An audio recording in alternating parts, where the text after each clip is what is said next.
Is that her screaming? Please tell me that's her screaming. That is so cool.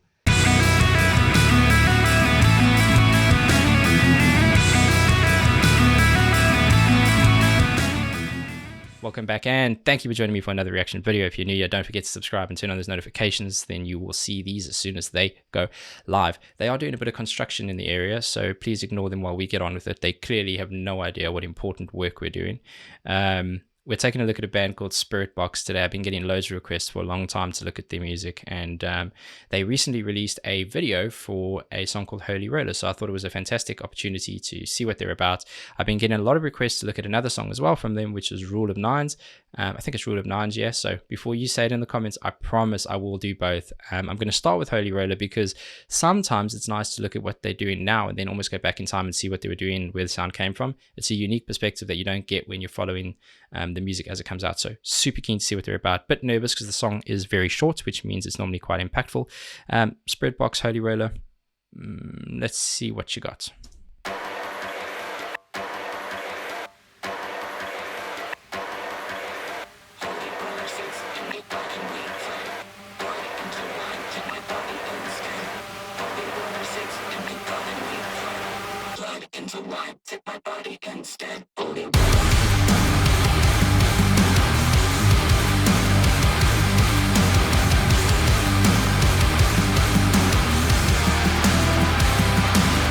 You know what? I'm going to go straight back to the beginning because I want to hear that again. What a cool way to start the song. So the visuals help with this grainy kind of VHS thing, but they've got that weird sample that's got that dun dun dun dun dun dun, but it doesn't end where you want it to, and then it kind of loops and loops and loops, and then you got that vocoder distorted kind of robotic voice coming in with a vocal phrasing that's kind of a little bit on the beat, and it adds this kind of tempo expectation. So you don't know, you think it's building and building and building, and you don't know if it's going to get quicker or slower or where it's going.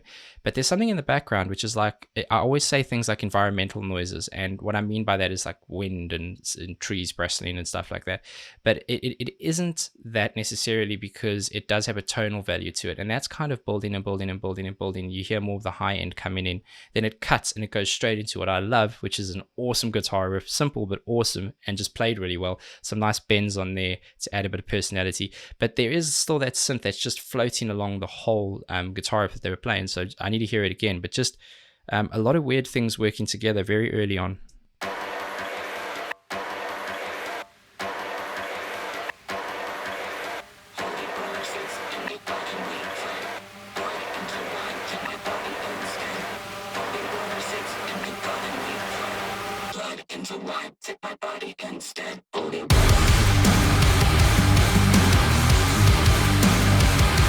Can hear that synth still floating.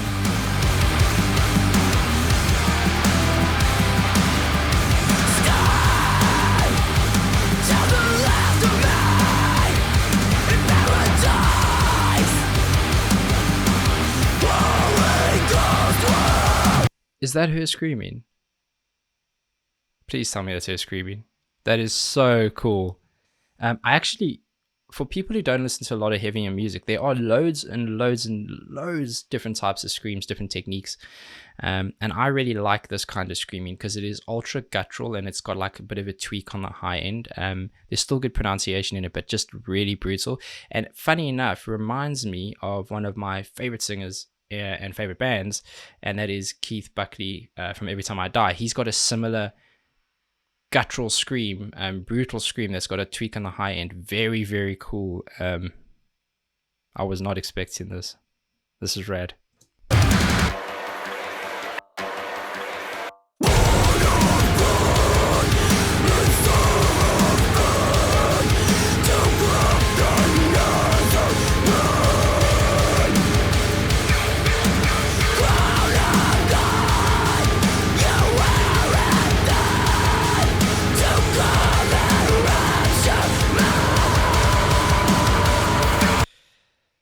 Going back a little bit so it leads in, there's so much going on here. I mean, there's definitely layering on those screams now, so it's become ultra brutal, feels a lot more full.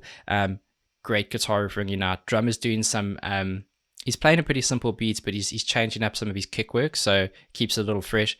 But then you've got this, like, again, that frequency, that high end drone just drifting on top, and then you've got these kind of arcade sounds like splurting out here and there. And it's just a lot of things that you don't think would work together, but they do, and they work really well. Very interesting.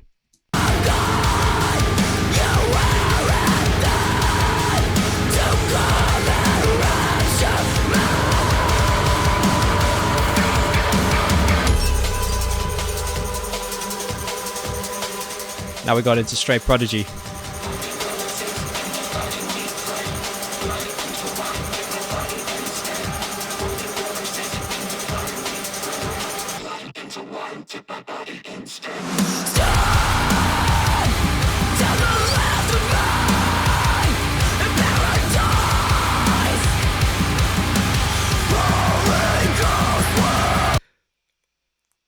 I was just losing myself in the song, and then I saw those fingers come around her neck. Creepy. I'm going back anyway because I'll go back one more.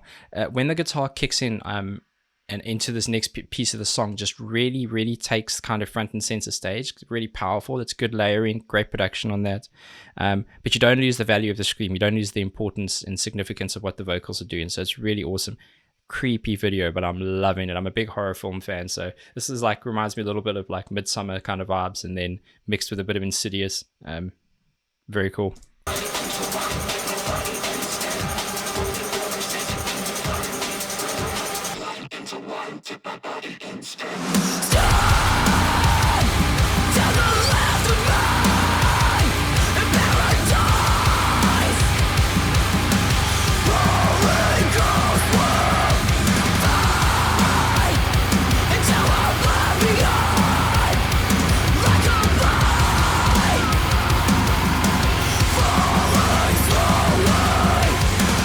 The drone, that frequency, that hum, if you will, that keeps changing like a tonal value, and now it's dropping down almost like it's a separate chord progression. It's really cool, but it changes the dynamic of the song.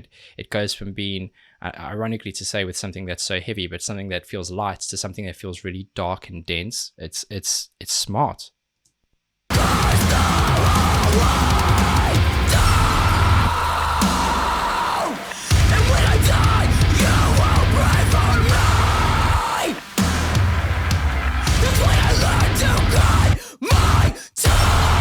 Okay, I want to go back because I love breakdowns.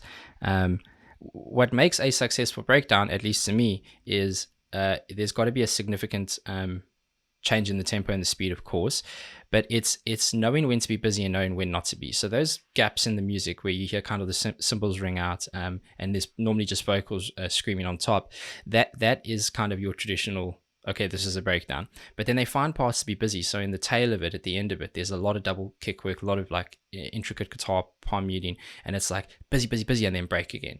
And I think that's really smart. It adds a fresh dynamic to it that takes it to a dark place.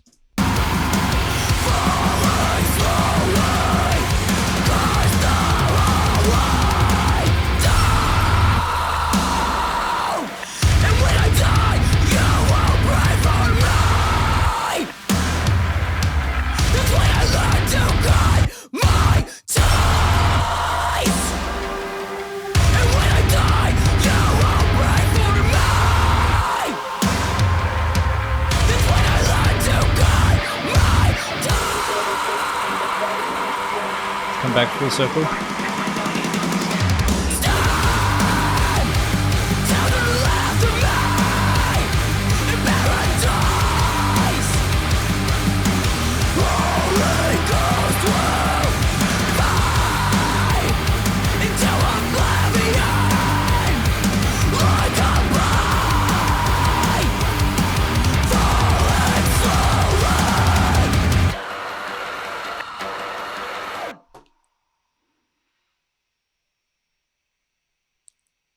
Oh, how cool, man. I honestly loved that. That was very, very cool. It's like the engineer, whoever recorded the song, the producer, it's like he had a a file on his desktop of just eerie samples and sounds that he wanted to use, and he used a lot of them. There was parts where it sounded like a bass being overdriven and ringing out. Then there was parts where it sounded like almost like window creaks, and it was all very eerie horror themed stuff, but it somehow works really well in the song. Great guitar work. Ironically, when something is that heavy, a lot of people don't talk about vocal melody, but I'm going to because there was that. There was really nice phrasing, and there was a really nice melody and tone. Easy now, easy. We're busy here. Calm down. Yeah, really nice tone to what she was doing. I thought it was fantastic. I'm blown away by this. I didn't know anything about the band, so this is all kind of brand new, and now I can't wait to get into Rule of Nine. So thank you so much for that. Just awesome. It's the weirdest combination of metal and techno that I think I've heard. So loved that. Can't wait for the next one. Thank you so much for nagging me to do that. That's awesome. Yeah, until then, please be safe, be nice to each other, and have a damn good day.